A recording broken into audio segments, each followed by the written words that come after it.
Welcome to the Lindsay Hadley Podcast Show, where weekly I interview some of the world's most inspiring people from business, philanthropy, and entertainment. I love collecting humans, and these are some of my favorites I found along the way. This podcast has been brought to us by Capita Financial Network.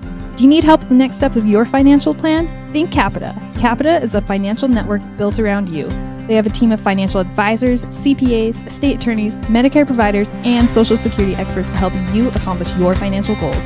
Call or schedule a complimentary consultation at 801-566-5058 or visit their website at capitafinancialnetwork.com. You can also check out their financial education podcast, The Financial Call, available on Apple, Google, Spotify, and YouTube. Hi, welcome to the Lindsay Hadley Podcast Show. Today, I'm so thrilled to invite on the podcast a friend of mine, Jason Bliss. Jason and I had the privilege of meeting in Hawaii when I lived on the North Shore of Oahu, where he and his beautiful wife, Lindsay, also Lindsay, I'm the lesser Lindsay, she's the greater Lindsay, got to meet on campus at Brigham Young University, Hawaii, where we were all mentoring in the entrepreneurial part of the school of business there on campus. It's been a joy to get to know Jason and his family, and just learn from him and his way of being, not only how he treats people and the way he shows up on every conversation, but the way he pours into young people and people that can kind of do nothing for him at first, but he just loves, to give. He's so committed to his family. He's so committed to his faith. He's just an amazing human being. So I'm so grateful to have you on, Jason. Thanks. I know how busy you are. Thanks for coming on the show. You're welcome. And it's Lindsay with an E, my Lindsay, you're Lindsay with an A. That's how we distinguish. That's right. You're right. Like I said, I'm the Lindsay, the lesser. So I love it. But Jason, you have been a serial entrepreneur. And I mean that in every term. I mean, you've co-founded or been or invested in leadership and strategic positions of over 50 companies, and mostly in the medical industry, but also in B2C applications and tech, and maybe some others we'd love to talk about. But tell us a bit of tell us your story, Jason. Like, where did you come from? Where did you get this entrepreneurial chip, this willingness to have an appetite for this high contact sport that is being an entrepreneur? Share with us a little bit about you, your background, your family. I know you have incredible history, and I love that you've taken the last name Bliss and used it as a part of your branding, and you're living the most blissful life I've ever seen. And not just because it's charmed, although you have been very, very successful and had a lot of blessings, you've also had a lot of heartache. And I got to hear you and your wife talk about how you take things that are otherwise very painful, tragic, difficult, and insurmountable, and you turn them into blissful experiences with your faith and your love. So share with us a little bit about you, Jason. I'm so excited for this audience to hear about you. Yeah, thank you. I do feel pretty blessed that my last name is Bliss. Every time there's a song, either in a church setting or a public setting, where someone references it, my wife will squeeze my arm, and it's just a cute little reminder. But I have incredible parents. Grew up in Portland, Oregon. They did not come from money. My mom was extremely poor in West Virginia and had been adopted as a high school the home ec teacher, and my father conversely farm. And so when they met after having myself, my brother, and my sister, they ended up launching their own business, a janitorial company. And as just a reference point, my siblings and I were invited to clean toilets, empty trashes, vacuuming at, as young as I can remember. It's probably one of my first memories was cleaning. It was so important to our family. In fact, my parents had a license plate that said clean. You can imagine what that was like for me. It's hilarious. Clean. Yeah. So we did that. I got to see firsthand what it was like to go out and grind and try to build something from scratch with no money. What it was like to see successes and then great failures that came with business ownership. When I finished my schooling, I always wanted to own my own business. In fact, I wanted to call it Bliss Bros Inc. because I wanted my brother to be my business partner. And it just so happened that he wasn't ready, and I took a risk that other people weren't willing to do. I moved my family of 5 kids and my wife and I into a smaller townhome and rented. We reduced vehicle options to one vehicle. We stopped traveling. We still ate good food. It wasn't top ramen and toast, but we put every penny we had and funded it into our first startup. It was birthed because of my son's Wow. chemo, and we realized that patients didn't really want to be in a hospital setting; they wanted to be home, and so we came up with a concept that allowed us to scale businesses and provide care for any age within the confines of their home. And it turned out to something pretty miraculous. Incredible, Jason. What was the name of that product and the utility of it? Like, tell us a little bit more about it. So this is you're all in, you bet the farm. You guys are just absolutely amazing. But the fact that you were on the heels of your own cancer journey as a family, so there's a real tie to why you were involved here. Share with us a little more about that project. Yeah, so just to kind of tie that in, my son had a kidney disease that they would treat through chemotherapeutic regimens, Okay, and if you not ever watch cancer. That's right. That's if you right. ever watch that John Travolta movie, I don't remember if it was The Boy in the Bubble or whatever they called it back before my time that my parents had me watch. He had that type of condition where anything from a common cold could set him into a tailspin and end up in the hospital or potentially life threatening and die. And so Oh, it was traumatic. I mean, we were in and out of hospitals for years, and while we already worked in healthcare, I was a healthcare administrator. I knew that patients didn't really want to be there. You really only go to the hospital, the healthcare environment if you need it. It's not something you always want. I guess today with cosmetic procedures, a lot of wants, but uh, this was a need business. And for my son and for a lot of patients to be in an environment where they're getting high doses of medication and they're having doctors and students, if you're at a teaching hospital, come in every hour. You're having the beeping noise of an IV machine, just all the discomforts of having a neighbor with a curtain there while you're both struggling with a horrible condition is just daunting. And so I came home and one day and said, honey, Lindsay, I think we should start a business that allows patients to receive medical care in the home, and we'll call it Pampered Care. And she kind of sat there for a little bit and said, "Is that name? Is that the name you think?" And I'm like, "Yeah, Pampered Home Care. Everybody's gonna love it." And I went out the next day and the next couple days and asked all my friends, Stanford professors, entrepreneurs that had succeeded in all industries, told them my idea. And I think 90% of them said, I think the idea is good, but I don't think that name is what you want. There's a adult brief called Pampered. Like, I think you should just stay away from that word. And so we changed it to Healthy Living at Home. It grew organically by relationships I already had in the medical community in California. But within a handful of years, we were the largest privately owned post-acute provider in hospice from Texas to west to California. wow. That's incredible. So it was healthy, or sorry, sorry, say it Healthy, one more time. yeah, healthy living at home. Healthy living at home. Unbelievable. So you start this, your son is in treatment. You start to use your product, I imagine. You start to have your services change your experience with your journey with your boy. I didn't, I struggled with pediatric. It was just too emotional for us. So we ended up focusing on adults and geriatric population. But yeah, I could basically, between the other businesses we launched, we owned portable X-ray ultrasound. I could basically do everything for a patient in the home except for major surgeries. We could even do minor procedures there, but through third-party groups.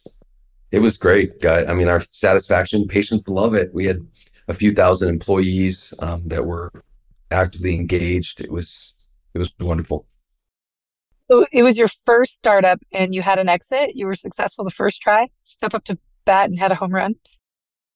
Yeah, we sold in 2016.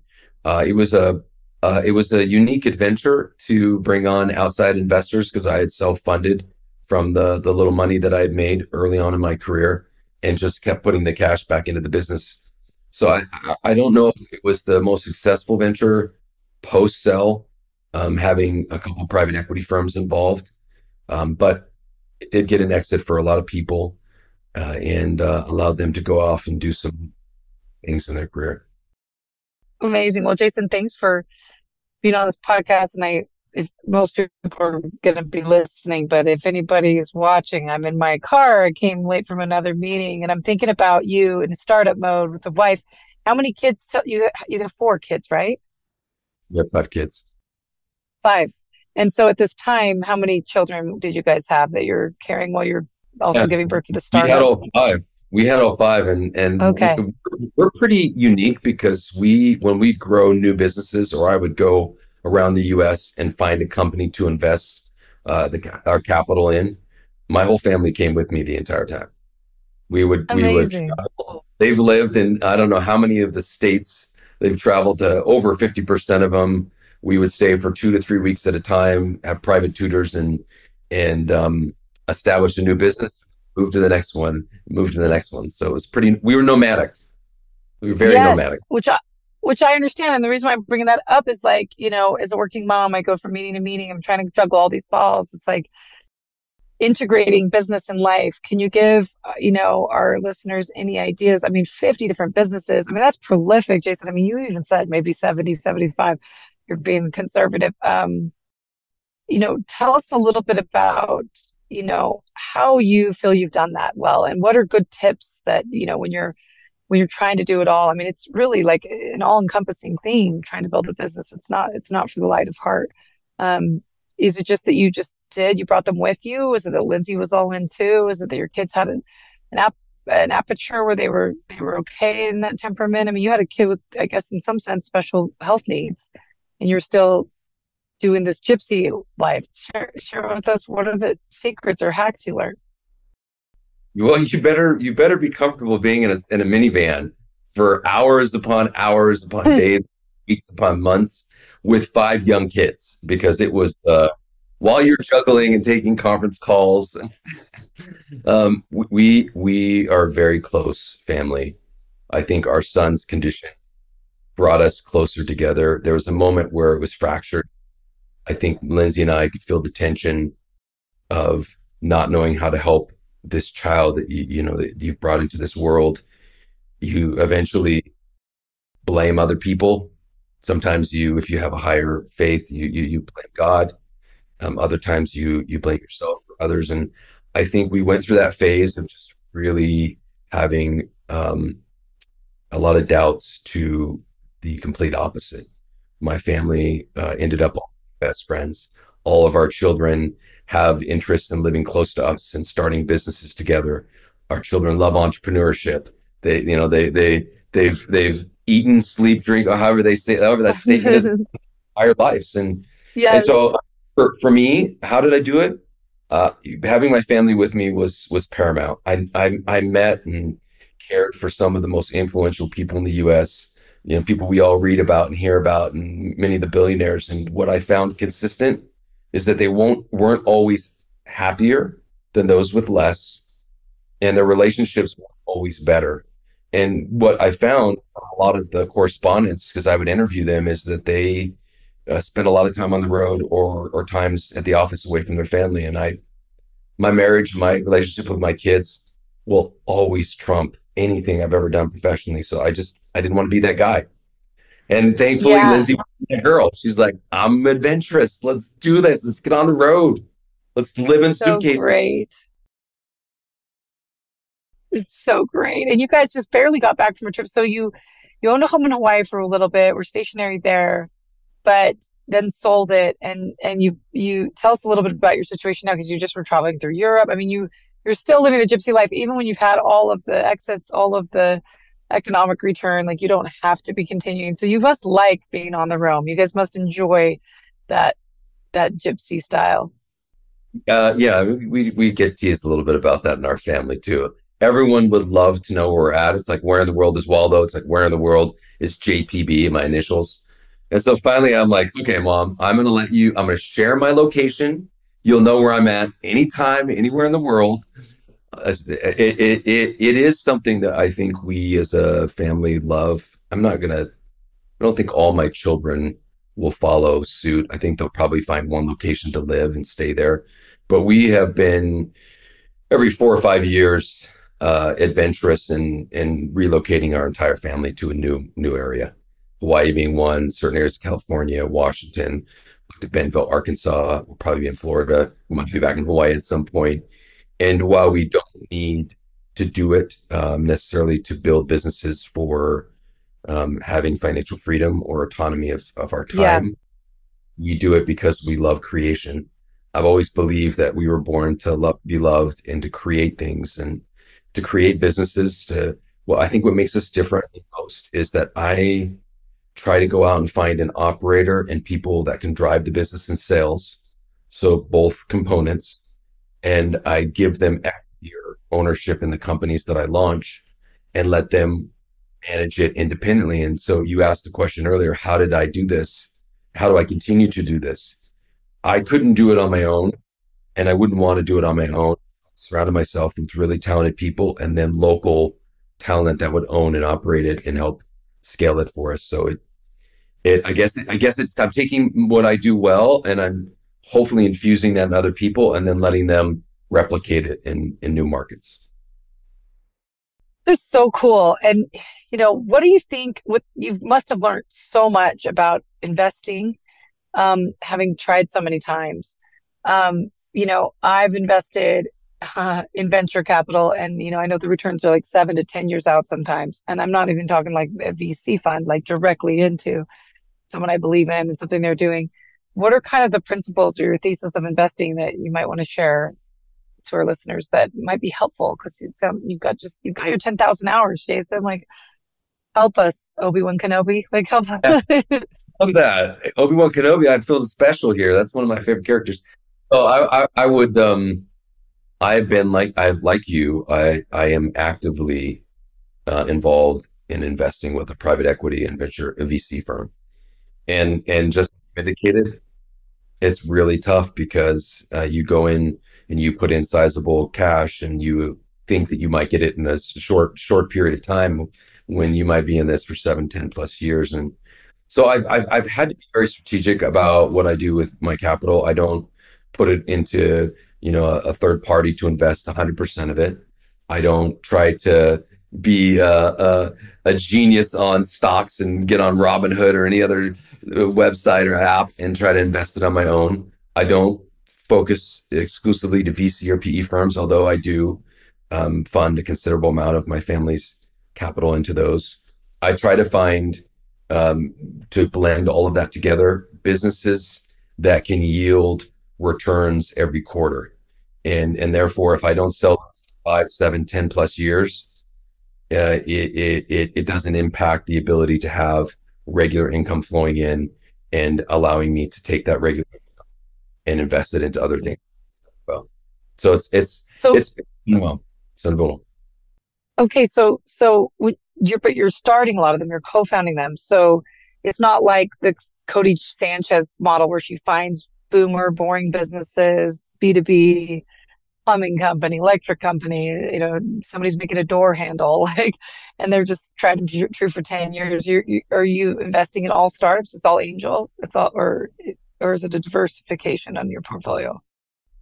Some I invest in businesses that already exist. I mean, I probably have 15 that had significant revenue and EBITDA. So I was able to come in and infuse capital, but also maybe change the way they're thinking about their business and coming up with new methodologies to grow it. Because that's, I think, one of the areas I'm really good at is the conflict resolution, finding the right talent to scale and amplify a business, and then helping them kind of see that vision.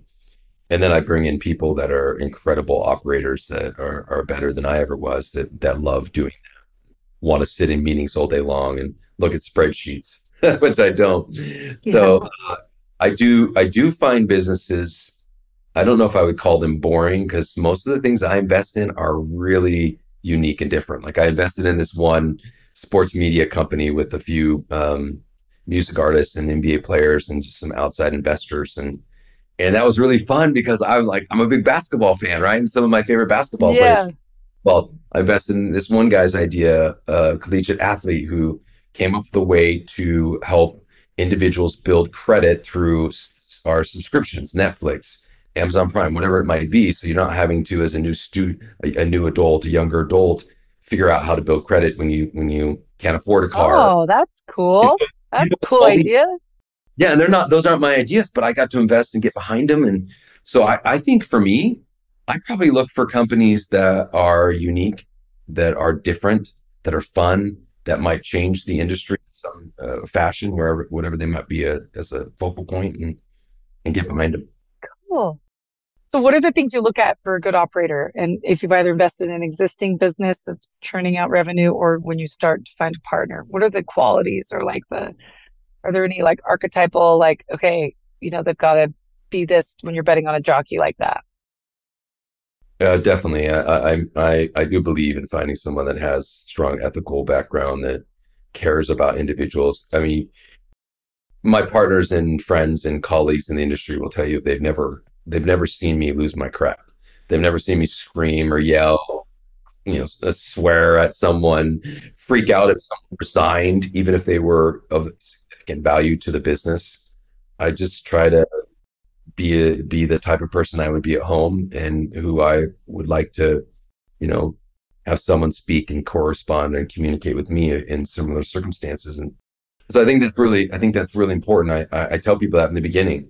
If you scream, if you get upset, if you throw a shoe, I once hired 25 people from a company and brought them over to a business that I had purchased. And they all told me the same story. The owner would get mad, he'd take his shoe off and he'd throw it across the room at us.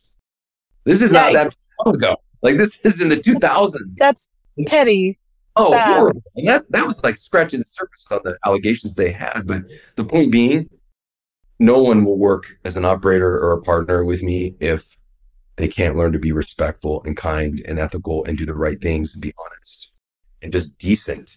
Now, I also want them to be able to work hard. But the other thing I ask Lindsay a lot for anyone that's curious or has interests or pension to join me would be, do you have a great comfortability with your quality of life and have the right kind of balance between work and at home? And I think it shocks people when I ask that question. They're like, why do you even care? I'm like, well, listen, I get behind all sorts of leaders. And if work is your only focus and it consumes you, at some point you'll burn out or something will happen at home. And I don't build businesses. It's just not what I want to do. Makes that's such wise because the tax is big, right? Like you either can pay now to work out and then your health is good later, or you can pay later or, enjoy, eat whatever you want, don't exercise, and then you'll pay later. Like there's a price tag to everything. So, divorce is hard, but staying married is hard. Starting a business is hard, but being an employee is hard. And you just get to choose your hard, right? But I loved what you said. There's a little tell about you, Jason, because you said, well, I would want to try to behave at work the way I would at home. Most people would be like, most people would put a face on at work and then come home and yell and throw the shoe. So I love what you're saying because you immediately assumed everybody also is just kind at home to their loved ones.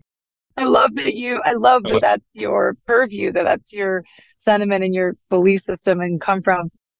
You would definitely have an impeccable reputation from treating people well, from having decorum, from being other centric and self-aware and gentle and gracious.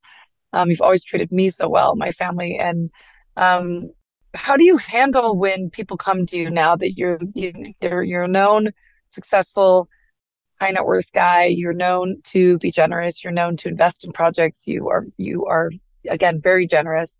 When you have that kind of reckless generosity in your genes, I would imagine you get a lot of demand signals from people who are now like, let's go pitch Jason. I mean, I've come to you about inviting you to Necker Island with Sir Richard Branson and for a charity initiative, and you probably get all kinds of people coming to you. How do you manage that? Because I think a lot of people that are in your position have kind of arrived, and then you're known for actually executing and writing checks and getting engaged and rolling up your sleeves.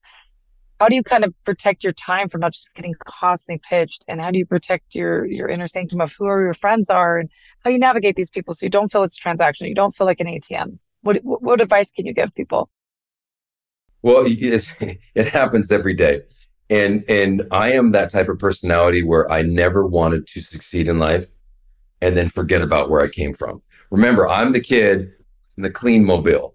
I drove that purple van to school and we were cleaning toilets and bathrooms to make a living. And so I I just I've dealt with a lot of successful and extremely wealthy individuals where once they got to that place, there was a lot of less maybe it was more curt in their correspondence or less kindness when it came to saying no. And so for a long time, Lindsay, I would respond to anyone who reached out. You know, I posted things on LinkedIn that went Yeah. viral. So I had all these followers, and so I would get 15 pitches a day. 10 of them are Oh, probably bogus. full time, And full so, time but job. come on, I would type to every single one. That sounds like I looked at your slide deck. Not really my thing. And after a while, I realized, okay, this is not a good use of my time. I don't even know if these are real people. Two, I don't want to lead people along if my intent is to focus on my current investments. And so now I'm very polite about it, but I have to be conscientious of my time. I will just communicate candidly. Yes. Guys, I am focusing. If someone asked me right now, it would be really hard for me to pause and want to look at their deck or their pitch unless it was a friend through a friend. And I believe that it would be Yeah. something. Otherwise, I just have to say no as nice as I That's can. really wise. Yeah. I'm learning that too, Jason. Like I'm not a big deal like you, but I'm learning my time is the most sacred, precious commodity. And again, I want to make sure I have time for myself, for my connection with God and my children and my closest friends and family. And you know, that that is I feel like the thing I'm most poor in is in time. And so, I have to say no, come up with systems. But I'm like you, I sit in this tension where I'm like, people took my phone calls and people met with me and poured into me and let me, propose to them, relationally and or in business. And it got me where I am. So I don't want to, so I'm trying to build systems in place for that. But I think people that have any sense or self-awareness would understand that and respect that. And they go for it. Maybe they make a way, maybe there's some connect. They can create value for you, come up with, hey, here's a strategy, why I think you might want to hear about this. But I love that you're getting clear and have those boundaries, and you're admitting that it's kind of tough because you wish you could give more time to everybody. I love Yeah. that. Um, I mean, two follow-ups on that real quick would be I reached out to this extremely popular author who I'd known before she had published, and I was trying to coordinate for her to meet with a group of people, and she was in the area, and she's like, you know what, unless I have 100 and whatever it was, I just don't waste my time on that. And it really hurt me for a moment. I was like, wait, do I put a parameter like, unless you're going to make me $1 million, I won't talk to you, or unless you and I my realized time's that, worth too much. yeah. Oh, like I'm not going to do that. I'm never going to be that guy that falls into the belief that he needs to, you know, have a certain level in order to achieve what he wants to achieve. Actually, let's continue our conversation. The other example doesn't really matter, but I really appreciate you sharing what you just shared, because it is important for me. I do want people to succeed, even if I don't invest. The greatest compliment I can get, and this happens all the time, and I should share these with you, in writing or audios. People calling me or texting me and saying, Jay, remember that business you passed on 5 years ago that I was looking for capital? We're doing 50 million now. We're selling it, and I don't know if they're trying to sting me, like, hey, yeah, sucker, you should have taken that. But I think they're shocked when I respond, because my response Yeah. is with exclamation marks. I'm so happy for you. Oh my gosh, this is great. Hey, listen, this just shows you that I'm not always right, and you are. Keep doing what you're doing. And then Oh, but I love those responses. I hope everybody does that. It's not going to offend me at all. I can't invest in every company. I don't want to. I I love can't. the way you responded. So much graciousness. Like, just that's such a beautiful way to respond, because they probably are trying to be like, you missed a big deal here. Yeah, I And know. that you're like, Yeah, that's what I said. You're right. You got me. You got me. I did. I messed up. no, I love it. I love your heart. Jason, you've been somebody I really admire since the minute I met you for many reasons. Articulate, hardworking, integrity. Tell me a little bit about, your philosophies on family and God, because I think that's probably what captivated me most. I've had the amazing privilege to be around some incredible people of capacity. But when I find people of capacity and character, I think it's the most scarce, precious commodity in the world. I try to collect those humanoids. I try to get them to hang out with me, even if I use an island to get them to come hang out with me, like Necker Island. I just want them in my orbit. I want them to rub off on me selfishly. But you're somebody of great capacity and character. Tell me a little about why you focus so much on family, why you care so much about God, where these character and moral values come from, and maybe any insights you have about it you want to share. Yeah, for sure. I mean, obviously, I'm a flawed man and imperfect, and don't always do things the best I can as a husband or a father or as a believer. But uh, there's something in just inherent in who I am, where I have always believed that regardless of my age, my status, whatever it might be, that I could learn and I could change and I could course correct.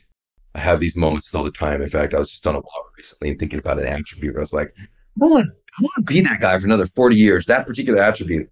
And I was like physically going through. I'm like, I'm going to bury that part of my life. I'm burying you. You're never coming back. I'm never letting you back. Until you coming back, I'm stomping on you. And these aren't like horrible things, right? These are just things where Of course I not. want to be the best. I want to show up the best. And I'm married to a who has made me through her influence and through her love and through her support and understanding and through arguments and through making up and through almost losing our son, through a lot, has helped me who I am today. I could say the same about my mom and my kids and my brother and my uncle, my some of my business partners. Like the list would be too long for me to go through, but I am who I am because of those relationships. And so I think as I spent all of this time before becoming an entrepreneur speaking to some of the most influential people in the United States, having meals, meeting in their homes, um, products we use every day, the founders of those businesses, and hearing the stories. And I've been open. I don't share the names of these people, but I've shared it on social media sites and had hundreds of thousands of people read it. And some of them tell me the experience that the life I want to live.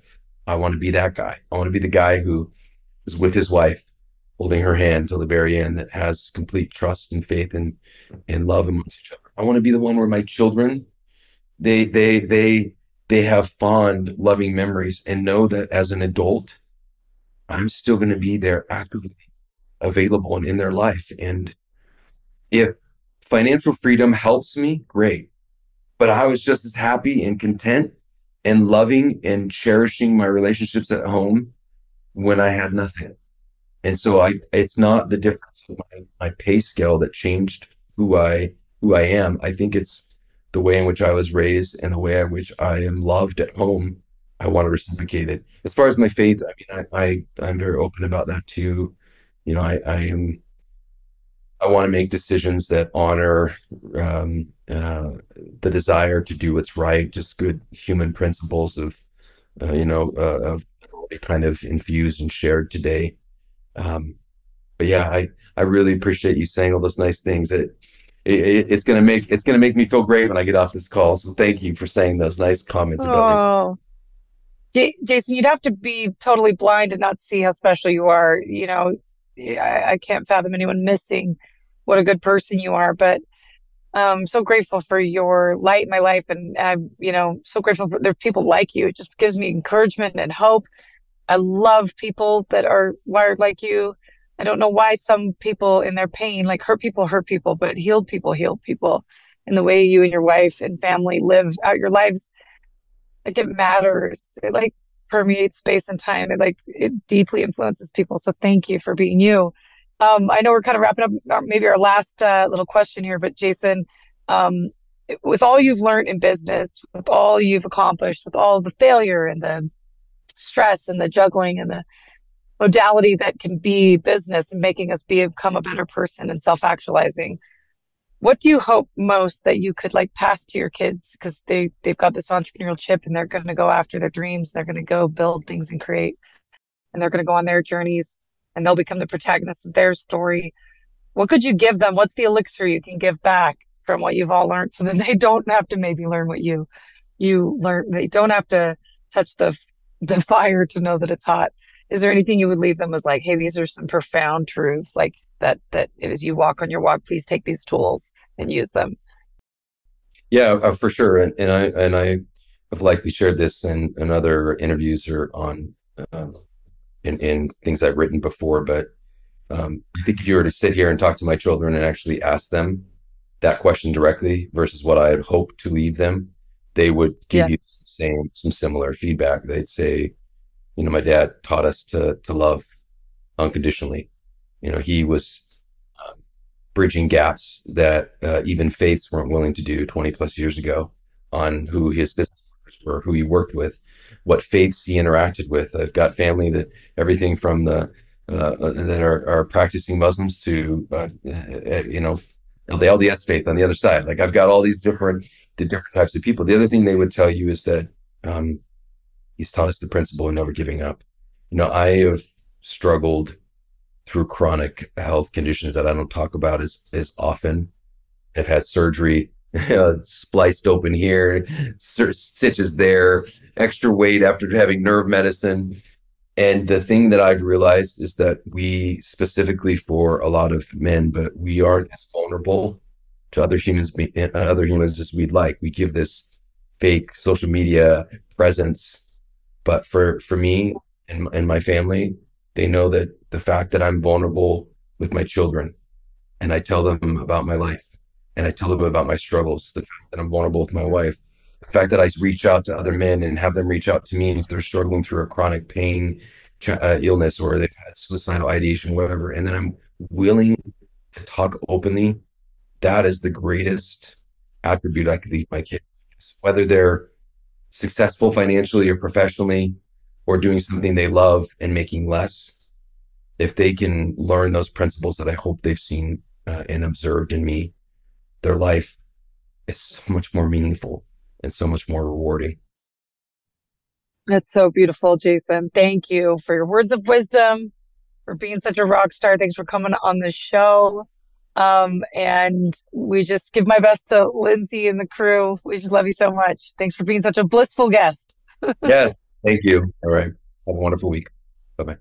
Do you need help with the next steps for your financial plan? Think Capita. Capita is a financial network built around you. They have a team of financial advisors, CPAs, estate attorneys, Medicare providers, and Social Security experts to help you accomplish your financial goals. Call to schedule a complimentary consultation at 801-566-5058 or visit their website at www.capitafinancialnetwork.com. You can also check out their financial education podcast, The Financial Call,